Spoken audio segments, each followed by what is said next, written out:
예, 제가 대담자로서 한 시간 정도 진행을 하도록 하겠습니다. 저는 금방 소개받은 한겨레 신문 이봉현 기자라고 합니다.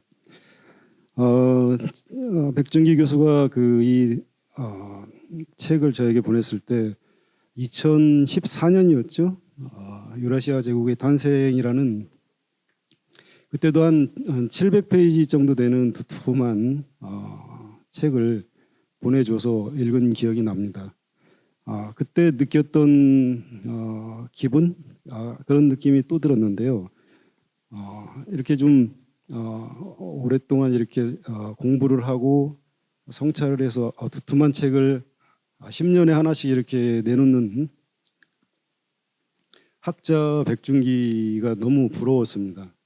아시다시피 저희 기자들은 그날 이렇게 기사를 쓰고 길어야 2-3일 가는 그런 글들을 쓰는데 오랫동안 이렇게 관찰하고 그런 것들을 종합을 해서 이런 벽돌책을 쓸 수 있는 게 부럽고, 저도 뭐 곧 있으면 은퇴를 하는데 이런데 이제 지적 자극을 받아서 나도 해봐야겠다는 그런 결심을 하게 됐습니다. 저도 언젠가 이 자리에서 저자로서 북토크를 할 날을 기대하면서 오늘 사실 저는 국제 정치에 대해서 많은 지식을 가지지는 않았습니다. 주로 경제 쪽을 전공을 했고요. 그렇지만 직업상 신문을 읽으면서 국제 뉴스나 이런 국제 정치적인 이슈를 팔로우를 했는데 그게 이제 맥락이나 이런 것들이 충분히 담기지 않다 보니까 전체적인 그림을 그리는데 좀 어려웠는데 이 책을 읽고 나서 그동안에 쭉 있던 내용들 그런 것들이 좀 정리되는 기분이 들었고, 이걸 바탕으로 앞으로 기사를 읽거나 일어나는 사건들을 잘 해석해낼 수 있겠다는 생각이 들었는데 아마 여러분들도 조금 그런 읽고 나서 생각이 드셨는지 모르겠습니다. 예,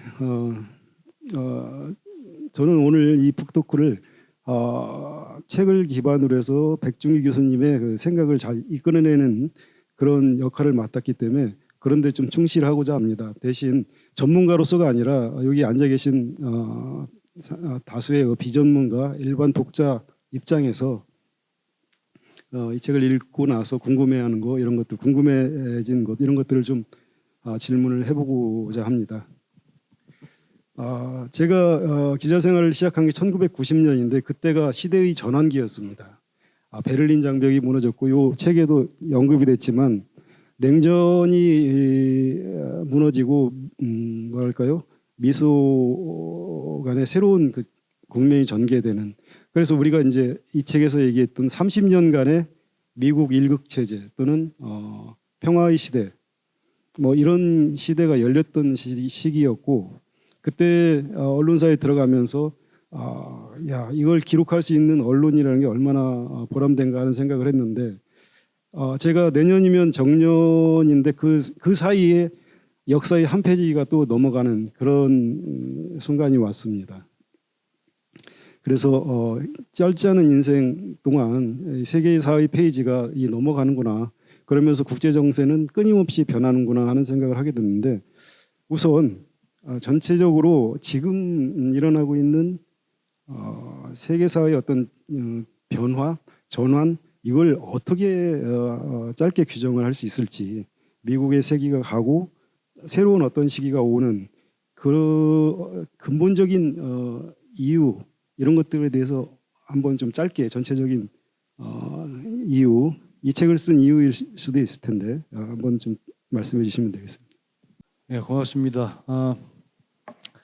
방금 우리 한겨레 그 이봉현 논설위원께서 오늘 북톡을 통해서 하려고 하는 그 주제에 대해서 그 이야기를 좀 끌어주셨습니다. 1990년에 우리 이봉현 논설위원께서 신문사에 들어가실 때 냉전이 해체될 때죠.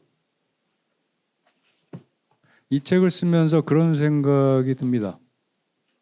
제가 지금까지 살아오면서 가장 중대한 결정적인 역사적 사건은 무엇이었나? 그건 사실 냉전 해체였습니다. 냉전 해체는 뭐 여러분들도 아시다시피 실제로 이전 시대와 그 이후 시대를 가름하는 굉장히 중요한 역사적인 대사변이죠. 그래서 그 여러분들 그 예정된 전쟁이라는 책 아시죠? 그 그레엄 앨리슨이라고 그 하버드 역사학 교수죠. 몇 년 전에 그 책을 써서 한국에서 굉장히 많이 팔렸죠. 그래서 한국에도 여러 번 방문을 했고, 그레엄 앨리슨이 젊었을 때죠. 그 1989년인가 90년에 글을 써요. 포레인 어페어스에 글을 쓰는데 그 글에 냉전 해체에 대해 그렇게 얘기를 합니다.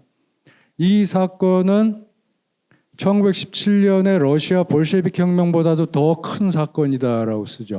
더 큰 혁명이고 격변이고, 실제로 그 얘기에 대해서 뭐 여러 따져봐야 될 게 많은데 사실 절반 이상은 맞는 이야기입니다. 왜 그러냐니까 냉전 해체가 실제로 세계사를 완전히 바꿔놨기 때문에. 이게 제 인생에서 가장 컸던 충격적인 사건이었어요. 그런데 그거하고 이 책이 무슨 상관인가 했을 때, 제가 이 책을 쓰게 된 동기가 지금 그런 일이 또 벌어지고 있다는 거예요. 그러니까 어쩌면 내 삶에서 제가 한 60여 년 살아왔는데 60여 년 동안 냉전 해체가 가장 크고 결정적인 사건이었다고 봤는데, 아마도 지금 벌어지고 있는 일이 그것 이상으로 중요한 사건이 될 거다라는 느낌이 있었어요. 그게 공교롭게도 제가 그 지난번 책을 썼던 2014년 이후의 행적들이 그랬습니다. 2014년에 그 러시아가 우크라이나에 크림 반도를 병합할 때부터 그 이후의 사건들을 보면서 이건 역사적으로 굉장히 큰 격변이 몰아치고 있다는 느낌을 받았는데, 그 뒤에 실제로 여러 가지 자료나 아니면 사건들을 종합하고 맞추면서 실제로 현재 그런 사건들이 벌어지고 있고 그 결말을 향해서 이제 가고 있지 않을까, 뭐 그런 생각이 들었습니다. 그래서 어떻게 보면 제 개인사적으로 얘기를 하면 연구자로서든 자연인으로서든 60년 살아왔는데 그 중에서 가장 정말 그 중요한 역사적 대사건들이 지금 일어나고 있고, 다만 어디로 가는지는 잘 모르겠어요. 제가 분명하게 말씀드릴 수 있는 거는 책에도 얘기했지만 우리가 알던 어제의 그 세계는 더 이상 없을 거라는 그런 생각을 합니다. 그렇다면 저희 오늘의 결론을 미리 땡겨서 말씀을 드리면, 이 책의 목적은 그래서 우리는 다음 세계는 이거야, 미국의 세계 이후의 세계는 이거야라고 제가 말씀드리고 또 거기에 대해 정의해 주고자 하는 게 아니고, 지금까지가 우리가 알던 세계에 대해서 정리를 하고 현재 전쟁과 같은 이 시대를 안전하게 건너가는 그런 방법을 만들어 보자는 취지로 이 책을 썼어요. 그래서 현재의 2024년 오늘날 우리 시대를 어떻게 정의해야 하냐에 대해서는 사람들마다 차이가 있습니다. 어떤 사람은 신냉전이라고 하기도 하고 어떤 사람은 패권전쟁 시대라고 하기도 하고, 아주 소수의 의견으로는 그 차가운 평화, 뭐 냉화라고 하기도 하죠. 저는 뭐 동의하진 않습니다만, 뭐 이런, 아니면은 어떤 경우에는 예전에 이에츠카가 얘기했던 20년의 위기에서 냉전 해체 이후에 이 30년을 30년의 위기로 정의하기도 하죠. 근데 어쨌거나 지금 세계에 대한 정의가 여러 가지 서로 의견 일치가 안 되는 부분이 있지만, 분명한 거는 과거에 냉전 해체된 다음에 누렸던 한 30년에 걸쳤던 평화가 이제는 끝나고 전쟁이 가능한 시대로 들어간다. 굉장히 불안정한 시대죠. 그래서 지금 우리가 이 책에서 얘기하고 싶은 거는, 저자로서 말씀드리고 싶은 거는, 전쟁에 가능한 시대를 우리가 어떻게 우리 한반도, 우리 대한민국이 안전하게 건널 거냐. 이 얘기는 단순하게 제가 국제정치학자로서 국가적 차원, 정부적 차원에서만 얘기하는 게 아니고, 실제로 아이들이 있는 부모, 아버지로서 그런 생각이 들어요. 다음 세대, 나의 다음 세대들이, 나의 아이들이 어떻게 하면 이 사회를 안전하게, 이 시대를 건너갈 수 있나, 그런 고민들이 사실은 이 책의 동기이기도 했습니다. 네, 이 책을 쓴 동기에 대해서 말씀을 드렸는데 결국 우리의 문제겠죠. 우리가 이 변화의 시대에 어떻게 현명하게 대응을 함으로써 전쟁이랄지 참화를 겪지 않고 나름의 번영으로 갈 수 있는가. 그래서 백준기 교수가 이렇게 책의 순서를 보면 에필로그는 전쟁의 이야기로 시작하시고 프롤로그 그다음에 이제 에필로그는 그 평화의 이야기로 이렇게 매짐을 했습니다. 그 얘기는 결국 전쟁의 시대에 평화를 지키는 방법을 모색해 보자 이런 그 취지가 이 책에 잘 담겨 있는 것 같습니다.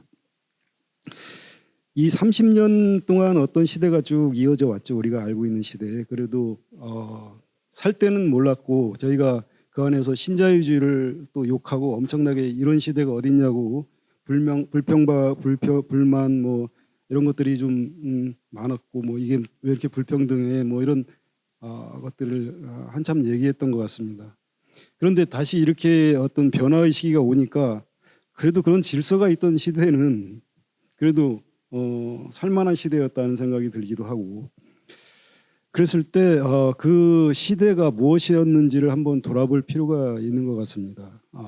일단 냉전이 끝난 다음에 어떤 시대가 쭉 이어져 오다가 지금 다시 어떤 변화가 온다면은 그 안에 있는 어떤 뭐 모순론을 들먹이지 않더라도 요인들 어떤 것들이 응축이 돼서 그 힘들이 이제는 어떤 질적인 변화로 전화되는 그런 시기가 됐다는 건데 미국의 일극 체제가 어떤 문제, 어떤 모순점을 응축함으로써 이렇게 새로운 시대, 전쟁이 가능한 시대로 됐는지 크게 봐서 뭐 러시아의 어떤 국력이 성장했고 그다음에 중국은 그 자유주의 세계 속에서 G2로 성장을 했고 뭐 그런 것들이 있을 텐데 이 시대를 규정했던 30년을 규정했던 어떤 원리, 국제적인 뭐 어떤 원칙 또는 시스템 이것들이 어떤 모순을 잉태했기에 지금 이런 새로운 그 변화의 시대가 왔는지 그 부분을 좀 말씀해 주시면 좋을 것 같습니다. 예, 그 질문 굉장히 큰 질문이라서 진짜로 간단하게 대답하기는 어려운 문제일 것 같아요. 근데 그 문제를 답하는데 저기 뭡니까? 냉전 해체되는 순간을 미국은 어떻게 규정을 했는가로부터 출발하는 건 좋을 것 같아요. 특히 이제 국제정치 입장에서 아니 국제관계 입장에서 실제로 냉전 해체되는 순간을 어떻게 바라봤는가. 물론 요거는 공식적인 미국이라는 국가의 공식적인 선언이나 아니면 개념화된 건 없지만 실제로 학계에서는 이렇게 보고 있습니다. 일극의 순간이라는 게 있죠. 1989년에 찰스 크라우트 해머라는 굉장히 독특한 이력을 가진 사람이에요. 저널리스트이기도 하고 정부에서 대통령의 스피치 라이터이기도 했고 또 학위도 있고 뭐 여러 가지 굉장히 다양한 경력이 있는 사람인데 이 찰스 크라우트 해머가 냉전 해체되는 1989년에서 90년 이때 일극의 순간이라는 얘기를 합니다. 다시 말하면 이제는 양극 소련과 미국에 의해서 세계 질서가 양분되는 게 아니고 이제는 유일하게 한 극만 존재한다라는 거죠. 그건 이제 미국을 말하는 거죠. 그래서 그때 했던 그 이야기들을 보면은 한번 이렇게 봅니다. 어느 나라도 세계사에서 이렇듯 지배적인 적이 없었다. 미국은 더 이상 단순한 국제 시민이 아니다. 세계의 지배적인 국가, 로마 이래로 어떤 국가보다 더 지배적인 국가이다라고 선언을 하죠. 그래서 이제는 전 인류는 세계사는 일극의 순간으로 간다. 굉장히 유명한 말이죠. 그래서 더 얘기하면 그러죠. 미국은 더 이상 슈퍼파워나 패권국이 아니다. 하나의 완전한 제국이다. 이렇게. 근데 이제 그 기분을 이해할 만해요. 사실은 1989년에서 90년, 91년 일국의 순간을 상징하는 사건이 베를린 장벽이 무너질 때입니다. 이걸 확인시켜준 게 뭐냐면 걸프전이었죠. 1990년 걸프전. 그러니까 더 이상 미국 이외의 국가가 헤게모니를 행사할 수 없는 상태. 미국의 결정에 대해서 누구도 문제 제기할 수 없는 상태. 모든 국가가 미국을 쳐다보는 세계의 결정을 미국에 위임하는 이런 상태, 이런 순간이라고 보는 거죠. 그래서 그 당시에 그 미국이 그 당시에 레이건 정부나 부시 정부가 실제로 그 일구의 순간이라는 찰스 크라우트햄머의 개념을 받아들여서 공식적으로 사용했다는 그런 뭐 근거나 문서는 없지만 실제로 이러한 분위기들이 정부의 정책에 스며들어가 있다라고 봐요. 그래서 그때에 그 정부에서 나온 언술이나 아니면은 부시 대통령이 1990년 아니면 91년 그 의회에서 연설했던 것들을 보면 주로 얘기하는 게 신세계 질서를 왜 미국이 수립해 나가야 되는지, 그리고 이 신세계 질서의 수립권에 대해서 세계 모든 국가가 왜 동의했는지에 대해서 얘기를 합니다. 그 얘기는 일극의 순간 이후가 일극 체제라는 것들을 암시하는 거죠. 그래서 어떻게 보면 미국은 여기에 충실하게 세계 전략을 시행해 왔다고 봐요. 일극 체제의 정점에 있는 국가로서. 근데 중요한 거는 실제로 일극 체제에 대해서 동의하지 않는 국가들이 있다는 거예요. 왜냐하면 이거는 이제 그 현실주의 그 이론에서도 그렇고 국제 정치라는 게 실제로 세력 균형이라는 것들이 힘의 균형이 어떤 쪽으로 불리하게 되거나 유리하게 갈 수는 있어도 세력 균형이라는 것들 그 자체가 없어지지는 않는 거거든요. 근데 90년대에 그런 사건들이 이제 벌어지죠. 대표적인 게 이제 그 러시아와 미국 관계입니다. 1992년, 3년, 4년 지나면서 미국이 유럽 정책을 수정을 하게 되죠. 처음에는 그 대표적인 게 이제 유럽의 안보 체제를 어떻게 할 거냐. 나토잖아요, 나토. 러시아와 그 전에 이제 소련이죠. 소련과 미국 또는 소련과 유럽의 여러 국가들은 나토를 확장하지 않기로 처음에 약속을 합니다. 그러다 나중에 확장으로 이제 바꾸죠.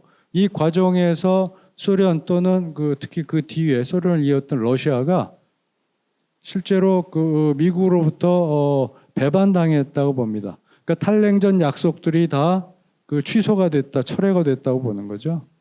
그게 소위 말하는 그 옐친 대통령이 얘기했던 차가운 평화입니다. 냉전, 차가운 전쟁이 끝나고 따뜻한 평화가 온 줄 알았더니 여전히 차가운 평화다. 차가운 전쟁은 끝났으나 돌아온 평화는 차가운 평화였다. 이런 얘기를 하죠. 그게 94년, 95년 이야기죠. 그래서 러시아는 그걸 이제 준비하기도 해요. 이 차가운 평화를 어떻게 돌파해내냐? 이걸 어떻게 깰 것이냐? 그래서 96년 이후부터 했던 것이 다극 체계로 가는 겁니다. 다극화 전략을 쓰죠. 흔히 우리는 그건 유라시아 전략으로 얘기하는데 그 본질은 다극화된 세계를 만드는 거예요. 그러니까 일극 세계를 바꿔내는 거죠. 그럼 다극 세계를 어떻게 만들 거냐? 중국과 더불어 그 전략을 수행하겠다는 거예요. 그래서 1996년 이후로 러시아는 기존의 중국과의 갈등들을 다 해소를 하고 실제로 미중 간의 전략 동반자 관계로 들어간 게 95년, 96년, 97년입니다. 그러니까 매년 이 전략적 동반자 관계를 상승시켜서 오늘날 중국과 관계죠. 그러니까 러시아와 중국은 거의 뭐 저는 이제 한 10년 전부터 준동맹 관계라고 했는데 이제는 거의 동맹 관계나 마찬가지예요. 이거 20년 동안 준비를 하죠. 중국 같은 경우도 실제로 러시아랑 손을 잡은 게 일극 체제에 대해서 동의하기 어려운 부분이 있습니다. 중국도. 그러다 보니까 힘의 균형에 대한 그러니까 중국이 주장하는 건 그거죠. 왜 새로운 세계 질서를 미국 중심으로 수립해야 되는지에 대해서 중국 자체는 완전히 동의하기 이제 어려운 거죠.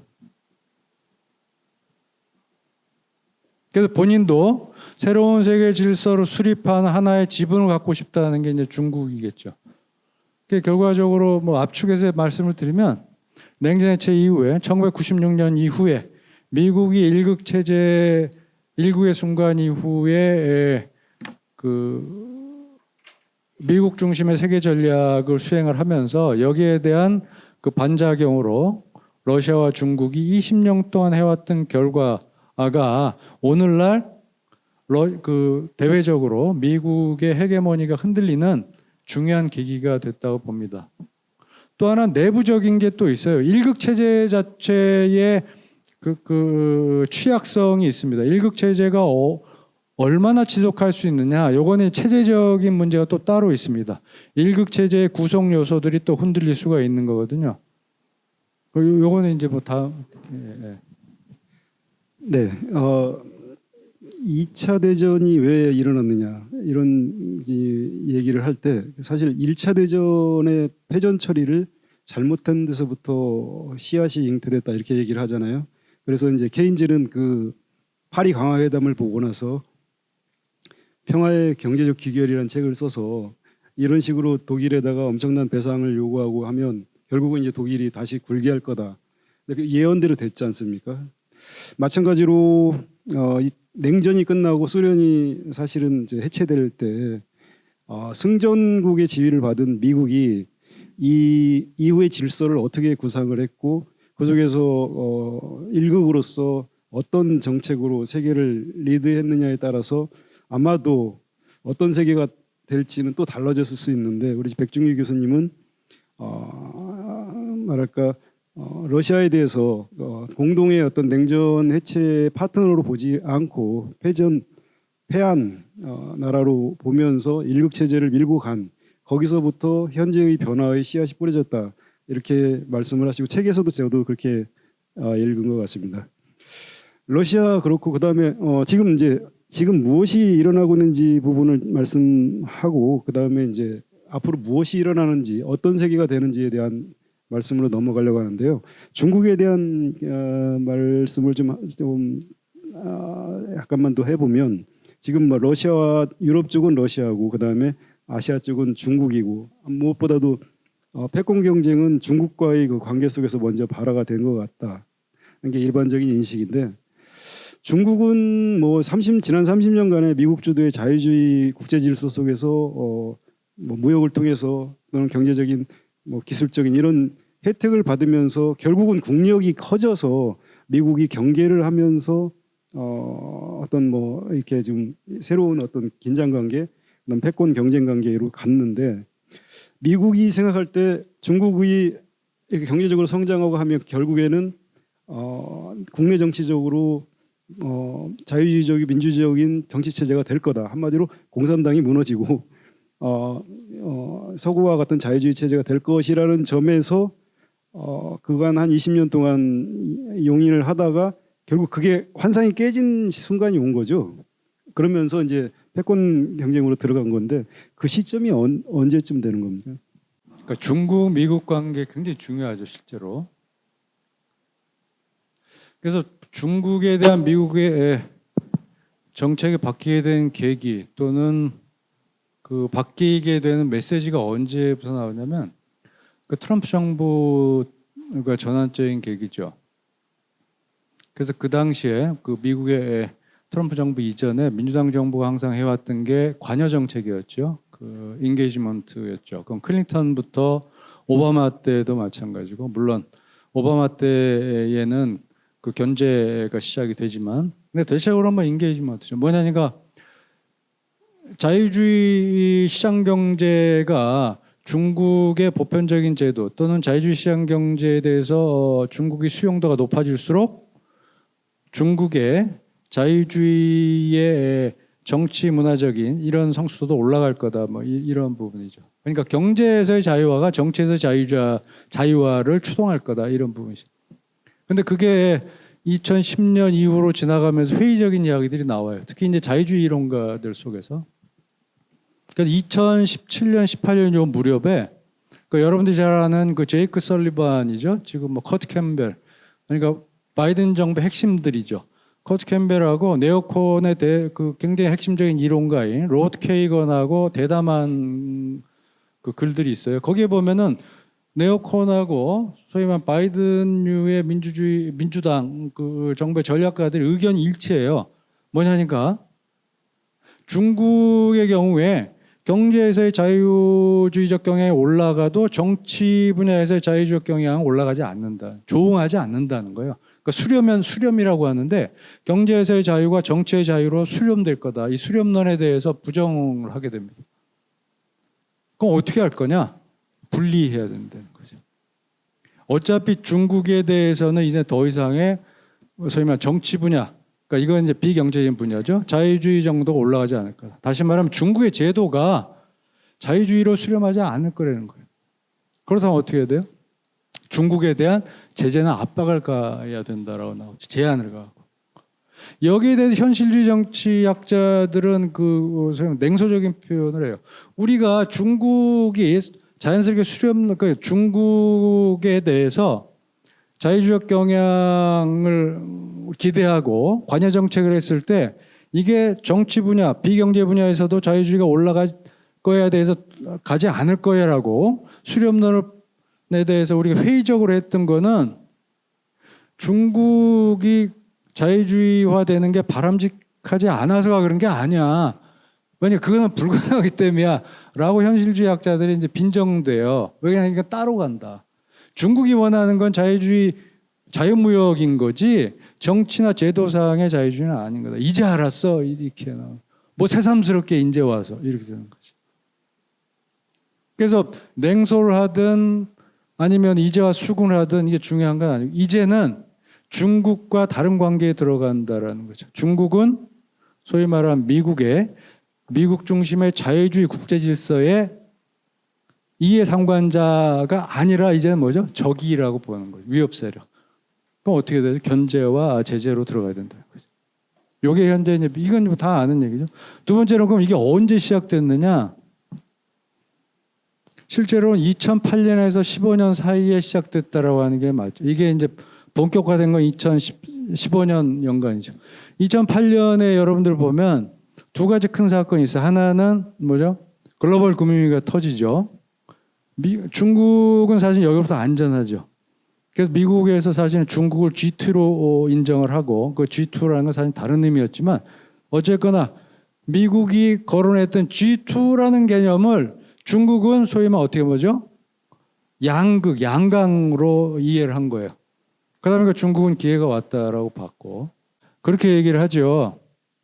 중국의 커밍아웃 파티라고 헤게모니를 향하는 커밍아웃 파티 중국의 베이징 올림픽 정말 그랬어요. 위대한 중국 5,000년의 역사가 개막식에 쭉 다 나왔잖아요. 그죠? 그래서 그 뒤에 했던 중국의 행보를 보면 사실은 그걸 이제 드러내는 그 행동들을 많이 해요. 대표적으로 2009년에 그 오바마가 베이징에 가죠. 해서 글로벌 금융위기를 같이 한번 돌파해 보자. 우리 G2로서 책임 있는 이해관계를 가지고. 근데 후진타워는 거기에 대한 대답보다는 중국의 이해관계를 얘기합니다. 중국은 앞으로 이렇게 할 거야. 새로운 시대에. 그래서 오바마가 어떻게 보면 기대한 걸 가지고 하나도 못 갖고 와요. 그래서 미국의 언론들은 대체로 오바마가 중국에 가가지고 푸대접 받았다 뭐 이렇게 나와요. 두 번째는 뭐냐니까 중국이 그 이후에 새로운 국제 체제나 국제 질서에 대한 상들을 계속 메시지를 내죠. 그 결정적인 게 시진핑이 얘기했던 뭐죠? 신형 대국 관계 이게 나옵니다. 그게 2013년이죠. 그리고 그게 전략화된 게 1대1로죠. 물론 그 직전에 미국도 실제로 G2 담론을 폐기하고 왜 그러냐니까 오바마가 사실은 G2를 가지고 갔는데 사실은 그 냉대가 아니고 아무튼 뭐 특별한 그 성과를 못 얻죠. 그래서 그 뒤에 사실은 미국은 G2라는 얘기를 안 합니다. 근데 그 뒤로 2008년 이후에는 우리나라에서 G2가 유행했죠. 그러니까 유럽이나 미국은 G2라는 얘기를 그 뒤부터 안 했어요. 한 1, 2년 얘기하다가. 근데 우리는 그게 한 7, 8년 갔는데 어쨌거나 G2가 아니다. 그럼 어떻게 해야 돼? 어쨌거나 중국에 대한 견제가 필요한데 그래서 피벗 투 ACR을 하죠. 2011년에. 중국은 거기에 대한 대답을 어떻게 하죠? 1대1로 합니다. 그리고 그 뒤는 뭐죠? 신형 대국 관계 그리고 중국몽 이렇게 나옵니다. 이게 2013년 15년 사이죠.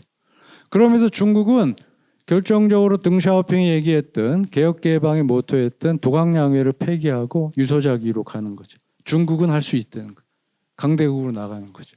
이때부터 두 개의 전략 경쟁이 본격화되는 겁니다. 이게 2005년에서 2007년까지 17년. 2017년에 트럼프가 나와서 어떻게 하죠? 전면적인 충돌로 가는 거죠. 그게 이제 무역 분쟁으로 가는 거고 바이든 정부 때는 그게 더 심화되죠. 이런 식으로 미국과 중국은 실제로 그 이미 돌아올 수 없는 강을 건넌 거예요. 일본이 그걸 알죠. 그래서 2년 전인가 3년 전에 그 미일 정상회담 할 때 대만 문제를 일본이 건드려요. 사실은 그 대만 문제를 건드리는 거는 중과의 관계를 다시 하게 되는 건데, 그때 미일 정상회담에서 실제로 일본이 바이든 정부가 요구했던 대만 문제에 대해서 그 메시지를 던지는데 동의를 해요. 대만 해협, 대만 문제의 위험성, 뭐 이런 얘기를 합니다. 그러니까 중국이 난리 났죠. 그거를 그 당시에 그 외무차관이었던 그 다케우치 유키오라는 사람이 일본은 이미 루비콘 강을 건넜다라고 얘기해요. 돌아올 수 없는 강을 건너갔다. 이 정도로 미국, 일본, 중국 관계는 이제 그런 관계로 들어가죠. 근데 재밌는 거는 그 당시에 문재인 정부는 그래서 대만 문제에 대해 굉장히 조심스러웠어요. 미국 쪽이 대만 문제에 대해서 공동 보조를 취할 걸 요구했는데 최소한의 얘기만 하죠. 대만 그냥 그 지역의 평화로 이제 얼버무리고 넘어갑니다. 근데 이번 정부 들어와가지고 확실한 그 얘기를 하잖아요, 그죠? 대만 문제에 대해서 우리가 구체적인 얘기를 합니다. 이번 정부에서 그 얘기는 일본처럼 우리도 루비콘 강을 건너는 거예요. 그럼 우리가 그 일본 따라서 왜 루비콘 강을 건너야 되지? 왜 돌아올 수 없는 강을 우리가 건너야 되지? 중국과의 관계에서 이런 이제 의문점들이 이제 나오는 거죠. 그래서 지금은 미중 관계는 이미 그 관계 그걸 넘어갔고 이거 역시 한마디만 더 말씀드리면 러시아와의 관계도 있습니다. 그래서 마지못해 러시아를 도와주고 저는 그렇게 안 봅니다. 왜냐하니까 우크라이나 때문에 중국이 불편할 수는 있지만 지금과 같은 미중일 구도에서는 러시아가 빠지면 중국은 전략적으로 완전히 고립이 됩니다. 그렇기 때문에 우크라이나 문제에 대해서 중국은 군사적 지원을 하지 못하지만 대외적으로 전략적으로 러시아 편에 설 수밖에 없는 상황이죠. 왜냐하니까 중국의 현재 가장 큰 전략적인 에너지가 뭐냐니까 국내 군사력이나 경제력도 있지만 대외 관계에서는 러시아와의 전략적 공조예요. 이게 사실 중국의 대전략의 굉장히 큰 힘입니다. 그렇기 때문에 지금 현재 중국은 우크라이나 전쟁 중에도 불구하고 러시아와 분리될 수가 없는 상태라고 봅니다. 이렇게 미중러 관계는 연결되어 있다고 보죠. 네, 현재 벌어지고 있는 일들에 대해서 앞부분에서 좀 정리를 했고요. 지금 이후의 세상이 어떤 세상이 될 건지에 대해서 조금 얘기를 해야 될 것 같습니다. 우리가 이제 새롭게 나타나는 시대를 뭐 언론에서 규정하는 것은 신냉전 시대 이렇게 이제 일반적으로 얘기를 합니다. 나타나는 모습이 중국, 북한, 러시아가 이렇게 한쪽으로 쭉 손을 잡는 모양새고 이 남쪽으로는 해양 세력이 또 손을 잡는 모양이 과거 냉전 시대의 그런 모습과 유사하다 하는 것도 있고 또 뭐 냉전 시대의 기억이 사람들 뇌리에 너무 뚜렷한 것 같습니다. 그런 식으로 우리가 강대국 간의 경쟁 이런 것들이 결국은 그런 식의 대립, 극한적인 대립으로 가지 않겠느냐라는 의미에서 언론이 또는 학계에서 이렇게 신냉전이라는 말을 많이 쓰는데 백준 교수님이 그 책에서도 말씀하시듯이 이 신냉전이라는 말은 언론의 용어일 수는 있지만 엄격하게 이렇게 개념 규정이 되거나 뭘 의미하는지 함의가 학계에서 합의된 그런 개념은 아닌 것 같습니다. 그런데 이제 우리가 어떤 용어로 시대를 규정하느냐에 따라서 그 다음에 우리가 어떤 행동을 택할지가 결정되는 수가 많이 있지 않습니까? 그렇기 때문에 시대에 대한 정의, 규정은 매우 중요할 것 같은데 우선 신냉전이라는 그 개념, 시대 규정 또는 뭐 냉화라는 또 시대 규정, 다양한 또는 지정학이 결합된 전략적인 패권 경쟁이라는 규정 여러 가지가 있는데 우선 신냉전이라는 가장 보편적인 그런 시대 규정이 어떤 의미와 한계를 갖고 있는지 한번 그 우리 교수님 의견을 한번 들어볼까요? 예, 그 결론부터 얘기하면 신냉전이라고 하기 어렵다는 거예요, 제 의견은. 두 번째는 신냉전이라고 했을 때 굉장히 위험해질 것이다. 우리의 대외 정책에 가용 범위 내에서 그런 생각이 듭니다. 사실은 작년에 제가 밖에서 코리아 컨센서스 연구원의 회원으로 활동을 하고 있습니다. 일도 맡고 있고. 그래서 저희 코리아 컨센서스 연구원이 작년 가을에 처음으로 신냉전에 관한 세미나를 했어요. 그게 아마 공식적으로 한 거는 저희 연구원이 처음일 거예요, 한국에서. 그래서 여러 이제 논쟁들을 했는데 거기서 내린 결론은 신냉전으로 하기에는 학문적으로도 그렇고 현실 정치적으로도 그렇고 어렵다라는 결론을 내렸습니다. 신냉전에 대해서는 실제로 여러 계기가 있어요. 실제로 신냉전이라는 개념이 언론에서 등장하고, 물론 학계에서도 신냉전 얘기를 했죠. 미국에서 이제 먼저 나왔는데 그 계기가 한 3개 정도 돼요. 첫 번째 신냉전이라는 게 물론 2000년대 초반에도 그런 얘기가 있었어요. 근데 그거는 뭐 뜬금없는 얘기였고 실제로 중요하게 등장한 게 2014년이에요. 그때 이제 우크라이나 크림반도를 러시아가 병합했을 때 그래서 이제 신냉전이 시작된 거 아니냐라는 얘기를 학계에서도 나오고 언론계에서 특히 언론 쪽에서 많이 나왔죠. 근데 거기에 대해서는 그 당시 대통령이었던 오바마가 동의하지 않습니다. 이건 신냉전이 아니야라고 얘기를 하죠. 두 번째 얘기가 뭐냐니까 중국의 소위 말하는 1대1로 이후에 남중국해, 동중국해에서의 이제 여러 가지 행보들, 뭐 이런 것들에 대해서 중국과 미국의 신냉전 얘기했습니다. 그러니까 처음에는 미러 간의 신냉전을 얘기했고, 두 번째는 미중 간의. 세 번째 완전히 쏠기 박은 게 트럼프 정부 들어와가지고 2018년에 무역 분쟁, 무역 제재가 시작하면서 이건 신냉전이 이제 본격화됐다. 그래서 3번의 계기가 있습니다. 어쨌거나 신냉전은 미중러가 다 연결된 개념이죠. 근데 학계에서 이 신냉전이 본격적으로 논쟁이 되면서 실제로 신냉전에 대해서 찬성하는 쪽과 반대하는 쪽이 팽팽하게 대립을 해요. 근데 반대하는 쪽은 주로 이제 현실주의 정치학자들이 많이 반대를 합니다. 그건 진짜 국제정치 모르고 하는 얘기야, 이런 얘기고, 자유주의 정치학자 같은 경우는 권위주의, 민주주의 추쟁으로 가는 거야, 이렇게 이제 보는 거죠. 특히 이제 바이든 때 구체화되죠. 그래서 자유주의 계열에 이게 완전히 이렇게 둘로 나눠지지 않지만 대체로 자유주의 국제정치학자 계열의 국제정치학자들은 지금 세계가 민주주의와 권위주의의 투쟁 상태로 가는 거다. 이거는 뭐죠? 이념이 되는 거죠. 그래서 예를 드는 게 그겁니다. 아니, 푸틴이 하는 짓을 봐라. 이게 옛날 스탈린이 하는 짓이야. 시진핑이 하는 말들 봐. 예전에 마오쩌둥이 하던 얘기가 똑같아. 이런 얘기. 중국에서 그러잖아요. 대만 문제 건드리고 이렇게 하면은 머리 깨지고 피 흘릴 거다. 이런 얘기 하잖아요. 그죠? 두파 혈류 이런 얘기 하죠. 아니면 푸틴 우크라이나 전쟁 있고 이런 거 봐. 옛날 스탈린의 그거 같지 않아? 이런 얘기를 하죠. 트럼프 정부 때는 저기 누구죠? 국무장관 했던 폼페이오가 시진핑을 주석이라고 안 하고 공산당 총석이 이렇게 부르잖아. 그런 얘기들을 많이 해요. 근데 스티브 멀트라는 현실주의자는 그 얘기를 하죠. 야, 그러면 너희들이 싫어하는 모든 게 다 신냉전이냐? 이렇게 이제 또 비꼬아요.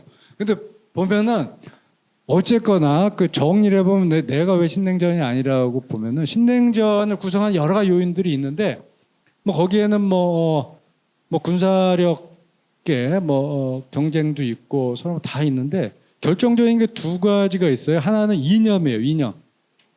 서로가 화해할 수 없는 이념이 중심이 된 투쟁이죠. 두 번째로는 전 세계가 실제로 이념의 근거에서 완전히 나눠지는 거죠. 이 완전히 나눠진다는 거는 지금의 민주주의 권위주의로 싸워 이 정도가 아니고 서로가 보지 않는 거예요. 여기 이제 냉전 때 안 살았던 분들이 꽤 많은데 냉전을 살았던 나로서는 그러니까 냉전 시대 때 2개 양대 진영으로 나눠졌다는 건 못 가는 거예요. 거기를 못 간다. 예를 들어 내가 대학교 때 동유럽을 가려면은 정부의 허락을 받아야 돼요. 내가 한번 그래가지고 좀 그런 적이 있어요. 그때는 유럽이라 가지고 다 그때 저기 뭐죠? 비자 무비자인 줄 알았는데 체코는 그게 풀리기 한 몇 달 전이었나 봐요. 제가 독일 거쳐가지고 오스트리아를 가는데 유레일 패스로 가장 싸고 빠른 게 체코 지나가는 거예요. 프라하. 그 노선을 꼭 갔는데 체코에서 잡혔어요. 제가. 다른 게 아니고 그러니까 체코 비자가 없다는 거야. 아니 왜 이 비자가 했더니 그 무비자 되기 이제 몇 달 전인데 뭐 어쨌건 예전에는 뭐 그래요. 유럽에서 서유럽에서 공부하던 학생들이 동유럽 가려면은 갔다가 돌아오면서 국경에서 도장을 안 찍어요. 왜냐면 그 도장이 있으면 나중에 한국 들어올 때 문제가 되니까. 하여튼 그런 시대예요. 그러니까 못 가는. 근데 지금은 그렇지가 않은 거죠. 권위주의 대 민주주의라는 그런 투쟁이라고 소위 말하는 포맷은 해놨는데 실제로 보면은 서로가 다 교류하잖아요. 다시 말하면 전 세계가 이념으로 양분되지 않았다는 거예요. 더 결정적인 건 뭐냐니까 예전에는 사회주의와 자본주의라는 거는 서로가 공존하기 어려운 언젠가는 승부를 봐야 되는 하나의 체제는 다른 체제의 안티테제인 거죠. 근데 지금은 미중 간의 관계가 그런 게 아니란 말이에요.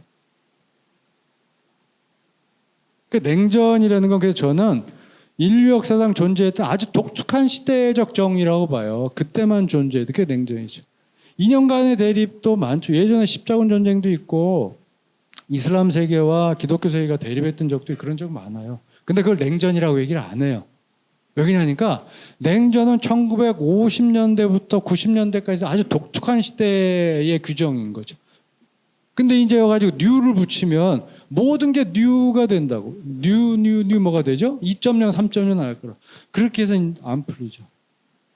그렇다면 신냉전이 아닌데 신냉전을 했을 때 문제는 뭐냐니까 전 세계적인 문제도 그렇지만 우리한테 문제가 있는 거죠. 책에도 있지만 모든 증상에는 처방법이 따라오죠. 그걸 뭐냐니까 대응 매뉴얼이잖아요. 긴급 매뉴얼. 여러분들이 그거 알잖아요. 감기 걸리면 타이레놀 먹는 거죠. 당연하지. 뭐 이런 거예요. 그게 있단 말이에요. 탈수되면 물을 먹어요. 근데 만약에 우리가 전 세계적 현재 상황을 신냉전이라 규정한다라면 신냉전 매뉴얼을 따라야 되는 거죠. 그러니까 중세에 대해서 진단을 내렸단 말이에요. 그럼 우리가 신냉전이라는 걸 받아들이면 어떻게 해야 되죠? 간단하죠. 봉쇄. 신냉전의 제일 첫 번째 정책이 뭐냐니까 봉쇄예요. 봉쇄. 컨테인먼트죠. 상대방 진영에 대한 봉쇄죠. 뭐 제재 뭐 이런 거죠. 그럼 상대방 진영이라는 게 뭐예요? 중국이란 말이에요. 러시아하고 중로를 따르는 여러 것. 거기 북한도 포함되겠죠. 그럼 우리가 그걸 견뎌낼 수 있겠냐는 거예요. 중국과 러시아를 우리가 봉쇄했을 때. 그래서 쉽게 얘기하면 신냉전을 소위 말하는 그 담론 차원, 그 디스코스 차원에서 우리가 얘기할 수는 있는데 그거를 수용하는 순간 우리는 그 매뉴얼에 따라야 되는데 그 매뉴얼에 따르는 순간 우리한테는 굉장히 큰 리스크가 오는데 그걸 감당할 수 있겠냐. 그러면 따라가면 안 되는 거죠. 그럼 신냉전이 아니고 뭐냐? 지금은 뭐냐? 패권 경쟁이라고 보는 게 더 합리적이지 않을까. 뭐 이런 거죠.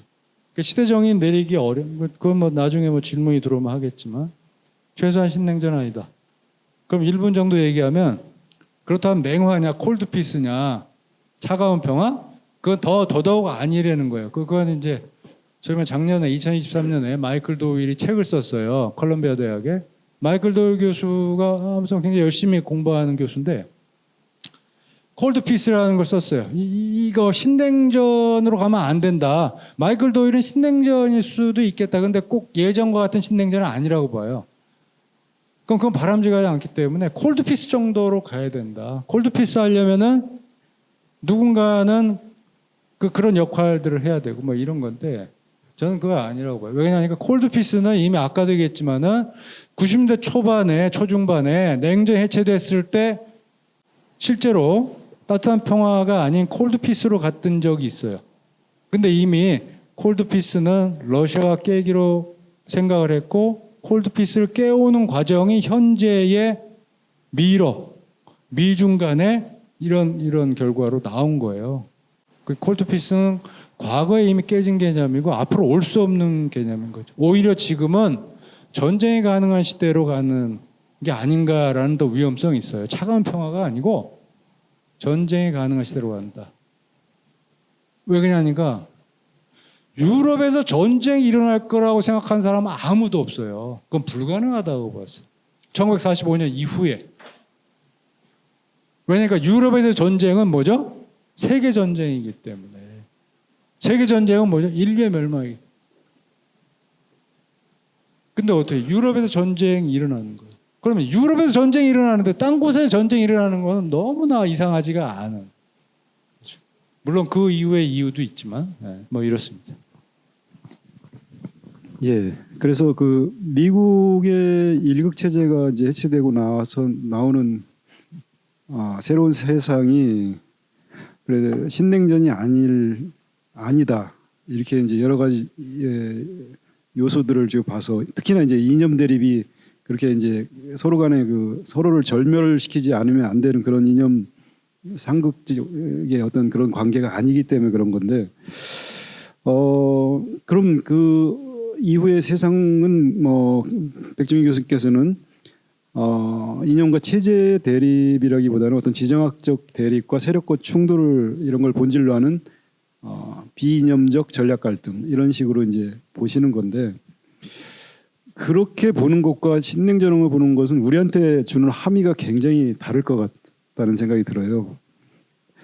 특히나 우리 내부에서 많이 듣는 그런 레토릭들, 특히나 이제 정부 사이드나 정치권에서 나오는 게 자유 또는 뭐 이제 민주주의 대 권위주의의 대결로 현재의 세계 상황을 규정하려는 그런 움직임들이 많이 있습니다. 특히나 뭐 대통령의 언설에서도 이런 얘기가 나오고 있고요. 우크라이나 전쟁을 그런 식으로 규정을 하고 있고. 그래서 굳이 이렇게 학계에서 합의가 안 된 또는 전 세계적으로도 조심해서 써야 되는 신냉전의 규정 중에 권위주의 대 민주주의 대결로 세상을 보는 그런 게 그런 이데올리기가 실린 그런 규정을 정책에 끌어들여 가지고 어떤 결정을 하는 거 외교 정책에서 그게 지금 요즘 우리한테 나타나는 위험인 것 같습니다. 실제 권위주의 대 민주주의 이게 뭐 서구나 미국에서는 그런 얘기가 나오는 정도였겠지만 우리는 그걸 굉장히 적극적으로 수용하려는 움직임이 있는 것 같지 않습니까? 어떻게 보십니까? 네, 실제로 그 수용을 했죠. 해서 대외 정책에도 많이 반영이 되는 것 같아요. 근데 중요한 거는 실제로 국제 정치가 그렇게 움직이지 않는다는 거는 우크라이나 전쟁 이후의 국제 정치 지형을 봐도 알 수가 있죠. 물론 우리가 민주주의로 구분이 되는 그 대부분의 국가들이 우크라이나 전쟁을 반대하고 있습니다. 하지만 실제로 민주주의라고 분류되고 또 민주주의에 가깝다는 그런 국가들 중에서 실제로 전쟁에는 반대하지만 제재에 동참하지 않는 국가들이 또 꽤 있죠. 그 대표적으로 인도 같은 경우죠. 브라질 뭐 이런 국가들. 또 하나는 실제로 유럽이 그 우크라이나 이런 걸 봐야 돼요. 유럽이 우크라이나 전쟁에 대해 반대하고 러시아 제재에 동참한 게 민주주의를 위해서 그런 것만은 아니다라는 거죠. 다시 말하면 유럽의 안보 문제 때문에 그런 거죠. 근데 그거를 가치의 문제로 구분할 수는 없다는 거예요. 더 쉽게 얘기를 하면은 뭐 그런 그 책에도 있습니다만은 그런 얘기를 하잖아요. 정치와 국제 정치 얘기할 때 정치란 참 희한하다. 뭐냐니까 정치는 그 이상하고 속을 알 수 없는 사람들을 친구로 사귀는 게 정치더라 보니까 그게 이제 스트레인지 배드펠로우라는 얘기죠. 배드펠로우라는 거는 속을 알 수 없는 사람들이잖아요. 그런 사람들이 동료가 되는 게 정치라는 거야. 왜냐니까 아젠다를 세팅해서 그걸 해결하기 위해서는 나랑 친하거나 착한 사람들만 어울릴 수는 없으니까 정치는. 근데 더 나아가서 국제 정치는 더 이상화되는 거야. 왜 그러냐니까 가장 이상한 사람들을 동료로 두고 있는 게 국제 정치라는 거죠. 그 얘기는 이념과 가치가 다른 사람들, 다른 국가들도 동료가 될 수 있는 이런 게 국제 정치, 국제 관계라는 거죠. 실제로 그렇게 움직입니다, 지금. 예를 들자면 나토 같은 경우도 그 얘기를 했죠, 예전에. 나토가 가치 동맹이라고 얘기를 하죠. 그래서 어느 정도까지는 게 맞아요, 사실. 나토가 가치 동맹인데 가치만의 동맹은 아닌 거예요. 안보 동맹이죠. 왜 그러냐니까 나토 냉전 시대 나토 구성을 보면 튀르키예가 있고 그리스가 있고 포르투갈 이런 데가 있죠. 근데 그 당시에 포르투갈은 뭐죠? 전형적인 권위주의 국가죠. 군사. 그리스 같은 경우도 권위주의 국가고 튀르키예도 권위주의 국가예요. 그 당시 터키죠. 근데 나토의 일원이 되는 거예요. 가치가 같아서 그렇게 된 게 아니라고. 그러니까 사회주의와 안보적으로 대항하기 위해서 했을 뿐인 거죠. 이런 거죠. 국제정치에서는 그런 게 많은 거죠. 그래서 지금은 민주주의와 권위주의 싸움도 아닐 뿐더러 그렇게 됐을 때 우리가 대외적인 전략 자원들이 협소해져요, 사실은. 뭐 그건 더 뻔히 알지 않겠어요? 왜 그러냐니까 실제로 중국이 자유민주주의 국가가 아니잖아요. 그럼 우리가 중국하고 커뮤니케이션 안 할 거예요? 그런 거 아니지 않습니까? 그럼 우리 스스로가 대외 전략을 협소하게 만드는 국제정치 지형으로 딸려 들어가서는 안 되는 거죠. 오히려 우리가 균형을 잡아야 되는 거다. 이런 생각이 듭니다. 그래서 결국 우리가 이제 앞으로 나타난 세상은 그래도 그게 친냉전이든 아니든 어느 정도 편싸움 양상으로 가는 것은 아마 맞을 것 같다는 생각이 듭니다. 왜냐하면 미국이 저렇게 한쪽을 몰아붙이고 그러면서 반작용이라고 할 수 있나요? 뭐 러중 그다음에 북 이런 쪽이 또 가까워지고 있고 그래서 어떤 세력권으로 편이 나눠지면서 중간에 있는 나라는 어떤 선택을 강요받을 상황이 될 거예요. 그럴 때 그걸 적극적으로 해석해서 한쪽에 확 붙는 것과 그 속에서 균형을 잡으려고 노력하는 것은 또 많이 차이가 날 거고 방금 말씀하신 대로 어떻게 세상을 해석하느냐에 따라서도 그 선택이 달라질 것 같은데 과연 우리 한국 한반도의 우리 대한민국 같은 경우는 이 상황에서 신냉전이 아닌 상황에서도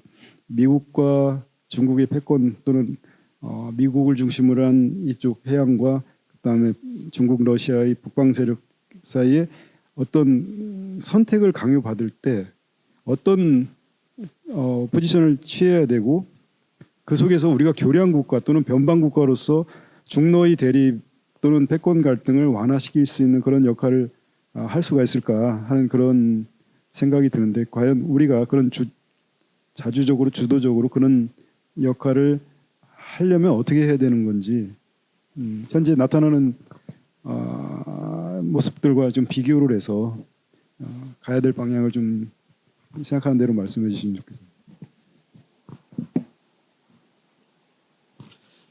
사실 이제 그걸 고민을 해야 될 때가 이제 온 거죠.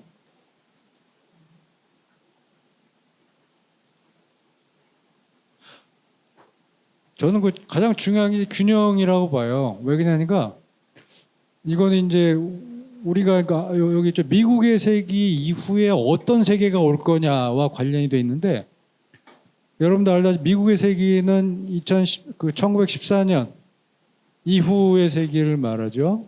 헨리 루스가 얘기했던 아메리칸 센츄리 그건 이제 1941년에 그 표현을 썼는데 그건 어떻게 보면 그 미국은 이미 1차 대전 때 세계 문제에 들어가면서 이미 미국의 세계가 시작됐다라고 얘기하니까 2014년 우크라이나 크림반도에 대한 병합으로 이미 미국의 세계는 끝나는 거야 라는 얘기가 있죠. 그래서 100년 동안의 세기를 미국의 세계라고 얘기합니다.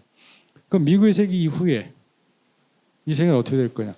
저는 이게 균형의 세기라고 봐요. 세계라고. 그 얘기는 미국의 세기 1극 체제는 보편 세계를 말합니다. 보편 질서. 우리가 아는 그 보편 질서의 그 전형적인 게 예전에 중세 가톨릭 세계죠. 1000년 동안 있었던 하나의 이념과 가치와 사상이 그 세계를 통할하고 주류의 그 이념이 되는 그리고 그 이념에 따라 질서가 배치되는 그게 이제 보편 질서죠.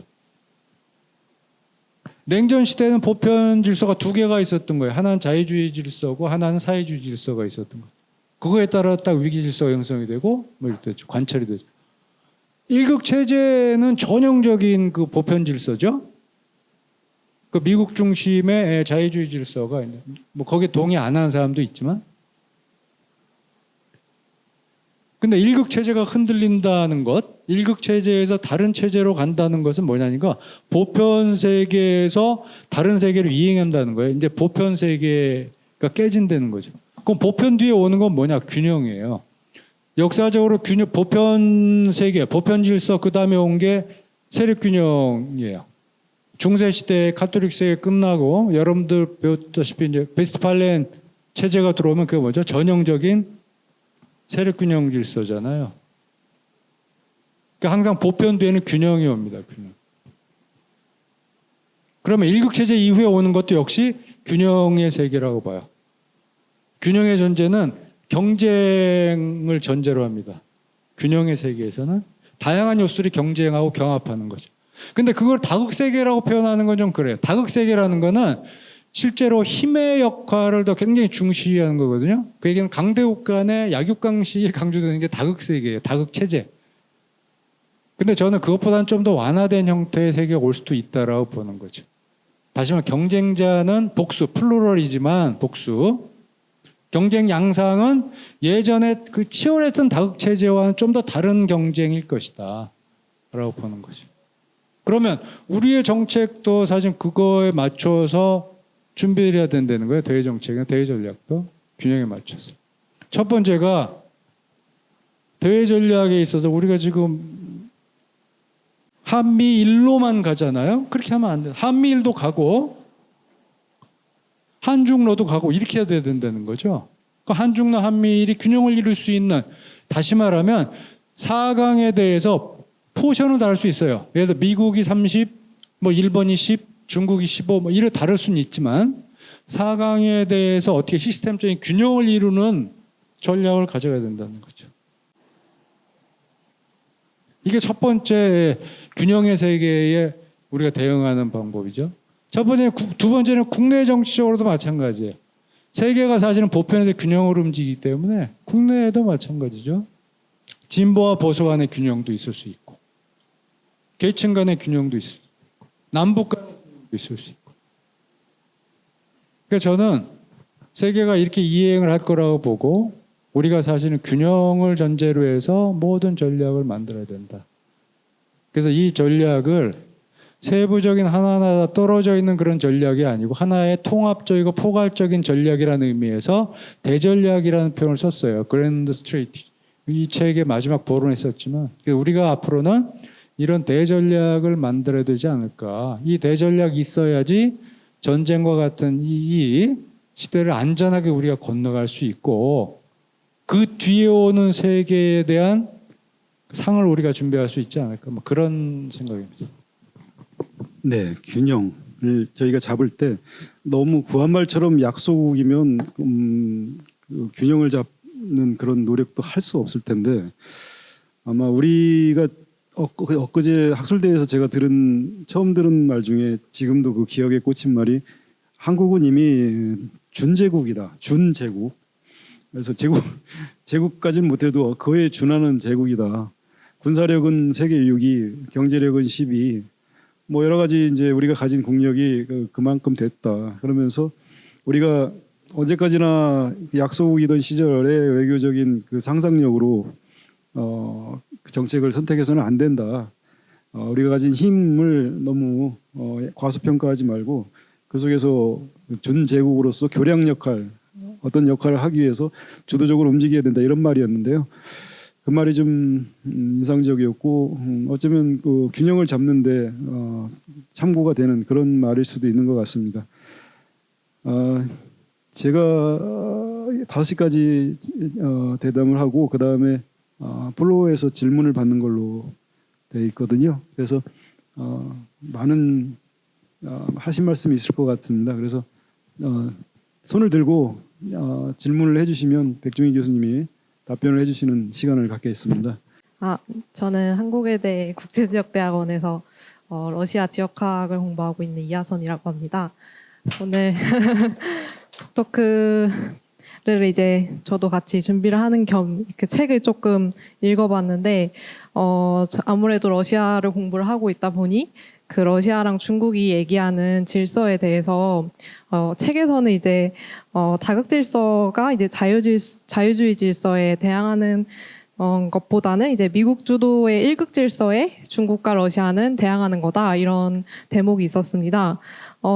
그런 이제 미국과 중국, 러시아를 포함한 이제 어떤 질서의 어떤 경쟁 그리고 어떤 일극 질서에 대항하는 중국과 러시아의 어떤 협력이 그 교수님께서는 이제 이거는 대안적인 질서가 되기에는 아직까지는 좀 그런 논의들이 부족하다. 그리고 정확하게 이렇게 정의되지 않았다. 이렇게 저는 이해를 했는데 혹시 그런 여기서 얘기하는 다원적 자유주의 질서에 대해서 좀 저는 사실 백그라운드에 대해서 많이 들어본 적이 없어서 다원적 자유주의 질서란 어떤 것이며 미국과 중국과 러시아가 이를 위한 어떤 합의 과정이 필요한지 또 교수님께서 연구를 하신 결과 그런 다원적 자유주의 질서가 대안이 될 수 있을지 그런 좀 질문을 드려보고 싶습니다. 감사합니다. 예, 고맙습니다.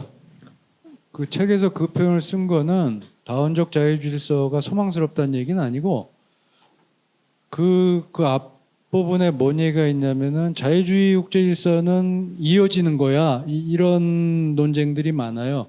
특히 이제 여기 이제 국제정치 전공하는 학생들은 알겠지만은 아이켄베리류의 자유주의 정치론가들은 자유주의 국제 질서는 앞으로도 계속 지속될 것이고 미국이 설사 패권을 상실하더라도 지속될 것이고 뭐 이런 얘기를 해요. 근데 저는 딱히 거기에 동의하지는 않는데 그렇다고 부정하지는 않아요. 그래서 그 얘기는 그거였어요. 만약에 그 자유주의 질서가 지속된다고 한다면 지금과 같은 일극적 자유주의 질서는 아닐 거다. 왜 그러냐니까 두 가지 이유 때문에 그런 거예요. 첫 번째는 일극적 현재의 자유주의 질서는 일극에 기반한 것인데 일극이 악화가 되죠. 그렇기 때문에 이 일극에 기반한 자유주의 질서는 지속하기 어려워. 그러면 이게 변형이 될 거고 그거는 다원적이 될 거다. 두 번째는 뭐냐니까 실제로 중국과 러시아가 반대하거나 저항하는 자유주의 질서는 뭐냐니까 일극적 자유주의 질서라는 거예요. 왜냐니까 러시아나 중국은 자유무역 질서에 대해서 굉장히 동의를 해요. 어떻게 보면 흡족해하고 물론 중국이 현재 지지하고 또 다보스 포럼 이런 데 가가지고 우리는 자유무역 질서의 그 보호자가 될 거야 라고 주장하는 그 자유무역에는 한계가 좀 있죠. 미국이 볼 때는 왜냐면 지적재산권도 침해하고 예를 들어서 뒤로도 뭐 이런 것도 하고 국가 보조금도 내고 덤핑도 하고 뭐 이런단 말이에요. 이거는 자유무역이 아니야라고 하지만 중국은 자유무역 질서의 경쟁 원칙을 지키고 있다고 보는 거죠. 러시아도 마찬가지고. 그래서 이게 순수한 형태의 자유무역이 아니야. 이 논쟁을 떠나서 실제로 중국과 러시아는 자유주의 국제 질서에 있어서 경제 분야, 글로벌라이제이션 뭐 이런 부분에 대한 자유주의 질서는 동의한다는 얘기예요. 그런데 동의하지 않는 건 뭐냐니까 왜 이게 일극 중심으로 가는 자유주의 질서야 되는 거지? 여기에 대한 이제 그 비동의가 있는 거죠. 그래서 만약에 자유주의 질서가 지속이 된다라면 중국과 러시아가 동의할 수 있는 자유주의 질서는 이런 것이다. 그런 의미에서 중국과 러시아와 유럽과 미국이 다 최소한의 공통 문제를 가질 수 있는 건 다원적 자유주의 질서가 아닐까 뭐 그런 의미예요. 그런.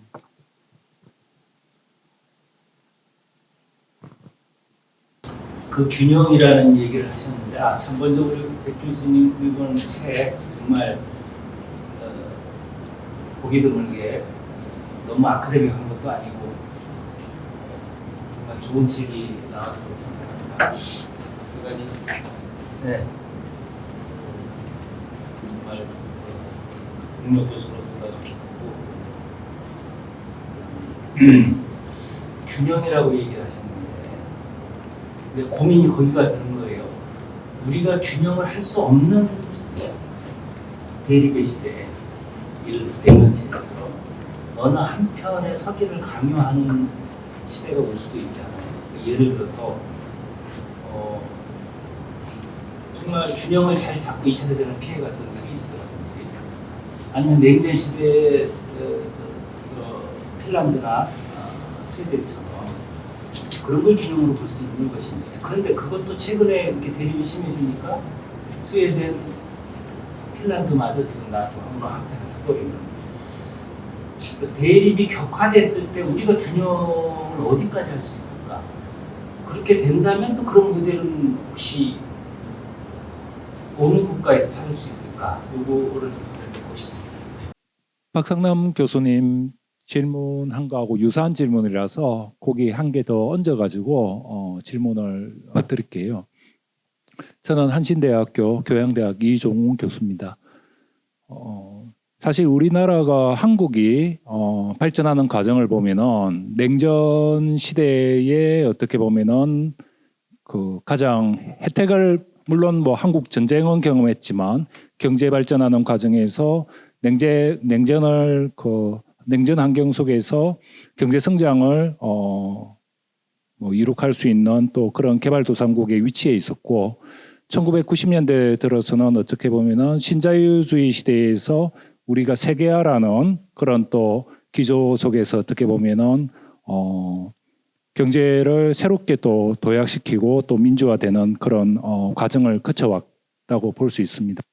근데 지금 정부의 이런 이제 추세나 아니면 또 일부에서 이야기하는 거 보면은 조금 전에 박상남 교수님께서 말씀하신 것처럼 아주 또 극심한 대결 구도로 가고 있다. 그래서 여기에 또 편성해야 된다.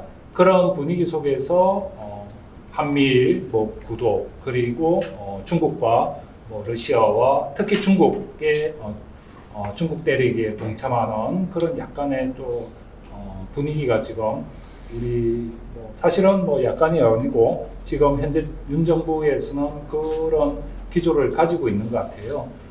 그래서 지금 이제 박상문 교수님 질문한 거에서 조금 더 얹어서 여쭤보면은 이런 구조 속에서 현재의 이 편성하려고 하는 그런 세계 질서가 과연 있는가? 아까 백종기 교수님께서 말씀하신 것처럼 식냉전을 잘못해석하면은 거기에 따른 또 잘못된 정책이나 우리의 선택이 있을 수가 있다라는 그런 취지로 말씀하시는데 지금 우리의 지금 윤 정부의 그런 기조가 좀 그런 것들이 나타나지 않는가 좀 그런 우려 속에서 질문을 드립니다. 네, 그 균형을 잡는 방법 또는 모델은 실제로 우리가 지금부터 이제 연구를 해야 되는데, 쉽게 얘기하면 뭐 이런 게 될 수 있을 것 같아요. 저는 그 균형의 문제를 고민하는데 남북 문제가 굉장히 중요하다고 봐요. 왜냐하니까 아까 그 준제국 얘기도 하셨는데 우리가 전체적인 그 데이터상으로는 우리가 굉장히 그 지금 순위가 높죠, 전 세계적으로. 그러니까 군사력이 이제 그거는 이제 G 글로벌 파이어포스 그거죠. 예. 그래서 그 핵을 빼고 재래식 무기로 우리가 6위 정도 되고, 뭐 경제력 또한 10위, 뭐 GDP 10위 되고, 뭐 이렇게 해가지고 굉장히 순위가 높은데 대전략에서 우리가 그 힘을 발휘하지 못하는 중요한 장애 부분이 사실 한반도 문제거든요. 이 문제를 풀면은 우리가 좀 플레이어가 될 수 있지 않을까 뭐 그런 생각이 들어요. 근데 아무튼 어쨌거나 안 풀리고 있는 상황이라 할지라도 균형을 잡는 문제는 우리가 스스로가 플레이어가 돼야 된다는 거예요. 하나의 종속 변수가 아니고 하나의 플레이어. 예를 들어 유럽 같은 경우는 프랑스가 이제 그 역할을 하죠. 프랑스는 우리보다 국력은 높지만 실제로 하드 파워 같은 경우에 있어서 결정적인 차이가 있다고 보지는 않아요. 근데 그 프랑스가 그 역할을 할 수 있는 거는 프랑스의 역사 문화적인 어떤 그런 저력도 있지만 그 실제 외교적인 역량도 있고 중요한 건 우리와 다른 그 지정학적인 현실에 처해 있는 것도 사실이에요.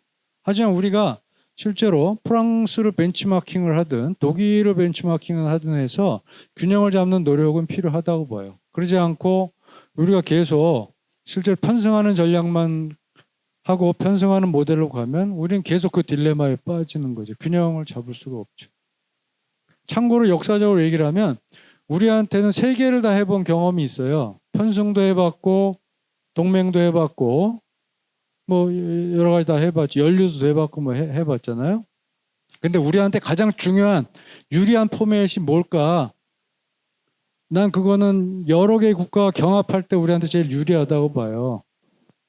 그건 우리의 어떻게 보면 이제 이론적이라보다도 경험적인 건데, 예를 들어서 우리가 한 국가의 영향력이 강한 상태로 들어가면은 우리 보통 조공국이 되죠. 종속국이 되거나, 그러니까 중화 질서에서 중국의 조공을 바치거나, 예전에 이제 냉전 시대 때 미국에 의지해서 우리가 뭘 하게 되죠.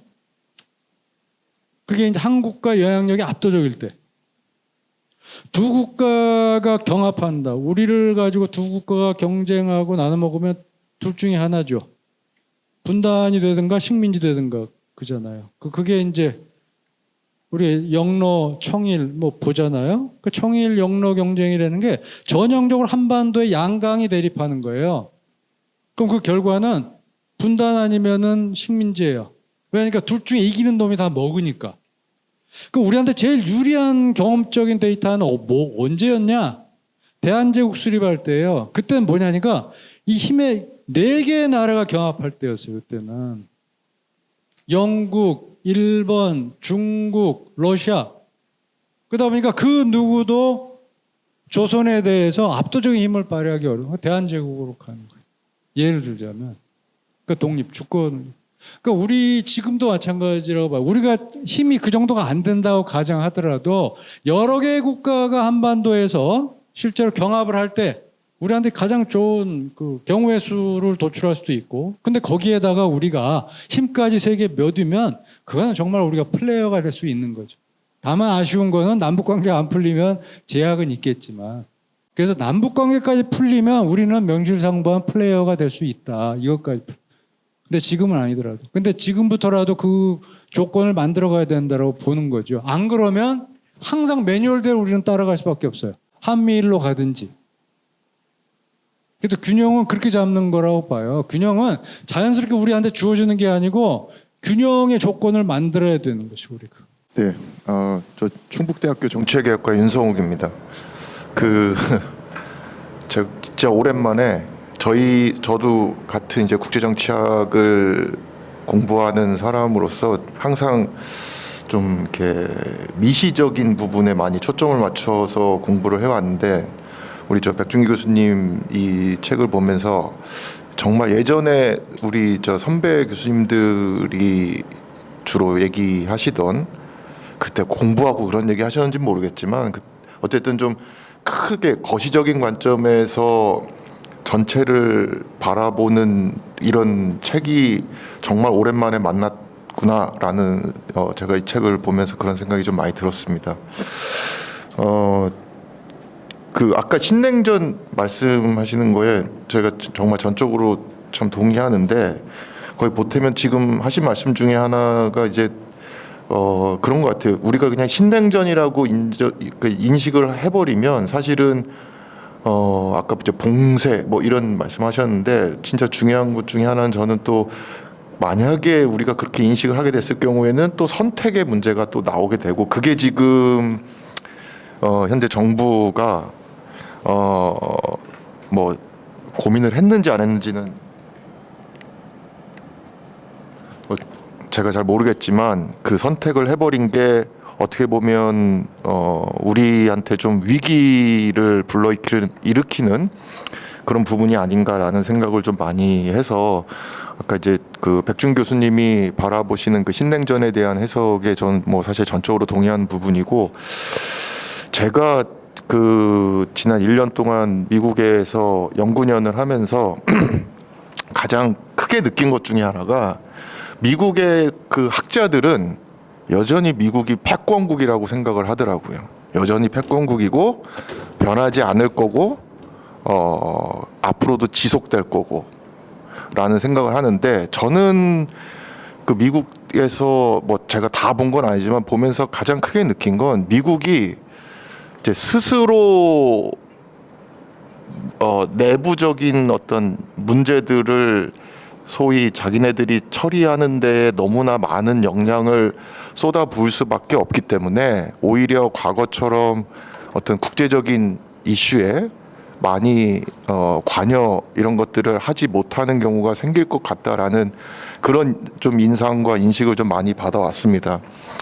그렇게 놓고 보면 사실은 큰 문제는 저는 우리나라라고 진짜 생각을 하거든요. 그러니까 미국한테 한반도 문제가 한미동맹이 과연 미국의 외교 순위에서 과연 어느 정도 위치일까라고 생각하면 저는 그렇게 높다고 생각하지 않거든요. 우리한테는 최고로 중요한 이슈인데 그래서 이게 뭐 이스라엘 뭐 문제나 아니면 우크라이나 문제 이런 것들이 이제 계속 벌어지고 있는데 이런 것들이 동시다발적으로 벌어지고 한반도에서까지 문제가 생겼을 때 과연 한반도 문제에 미국이 어느 정도까지 관심을 기울여줄까라고 생각하면 저는 그렇지 않다고 생각을 해서 사실은 그게 한편으로는 미국이 내부적인 어떤 갈등 이런 부분들을 해결하는 데 더 많은 힘을 쏟아서 아무래도 대외 문제에 좀 이제 자신들의 관여나 역량이 좀 떨어지지 않을까라고 저는 개인적으로 생각을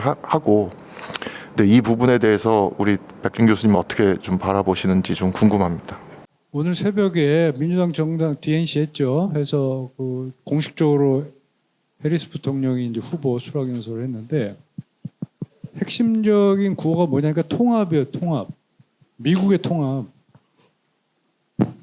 근데 이거는 오늘 뜬금없이 한 게 아니고 미국 민주당의 거의 한 10년의 핵심적인 모토가 통합이에요. 오바마 전 대통령이 후보 수락을 했을 때 대선에서 했던 게 그 지금으로부터 10몇 년 전이죠.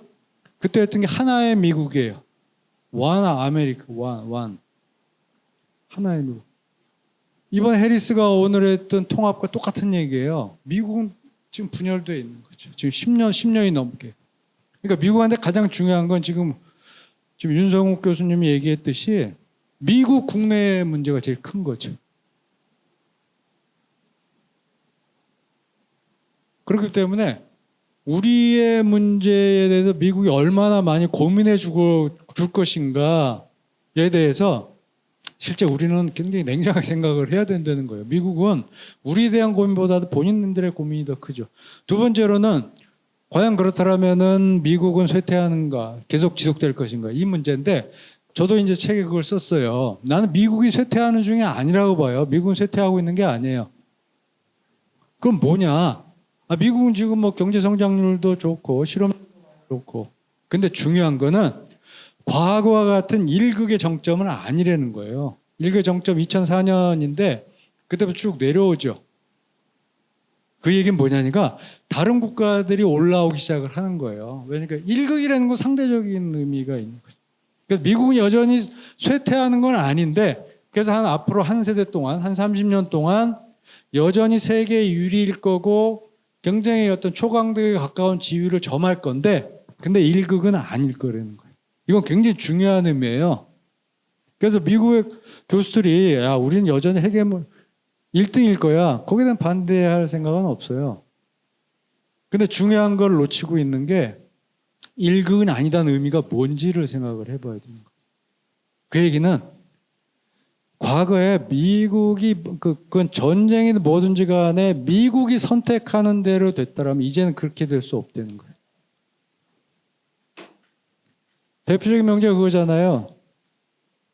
미국의 반대편에서는 베팅하지 말라 이런 건데 지금 이제 그 시대가 갔다는 거야. 미국의 스스로 전략가들도 얘기를 해요. 미국이 원하는 곳에서 원하는 자원을 가지고 싸움 시작하던 때는 끝났다라는 거죠. 이게 일극의 시대가 갔다는 거죠. 그걸 헤게모니라고 얘기를 하는 거예요. 헤게모니가 끝났다는 거죠. 초강대국이고 1위이긴 하지만 이거 굉장히 중요하죠. 그래서 이걸 인식.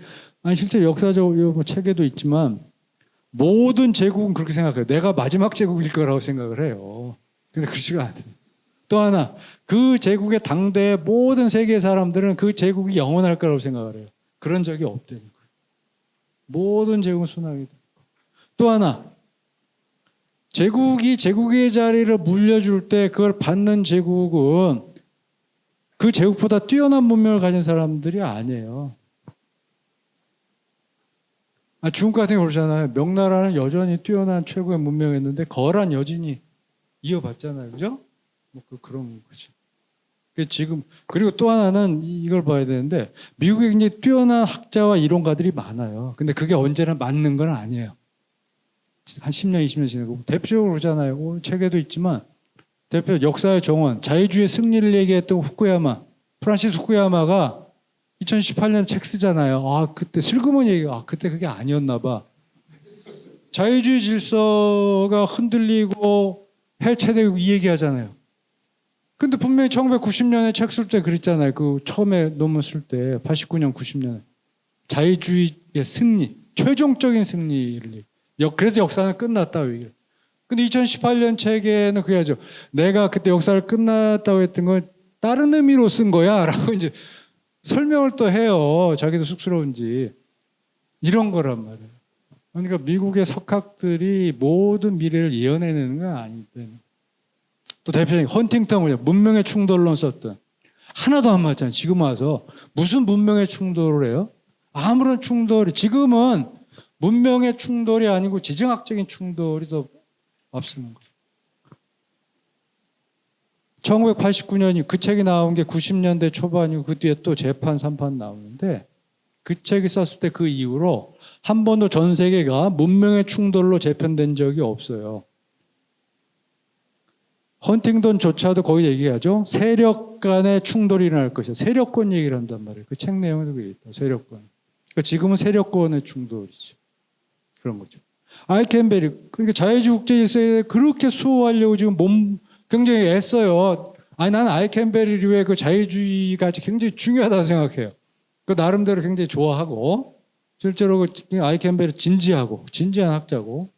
근데 아이켄베리가 그 예측했던 게 맞는 게 거의 별로 없어요.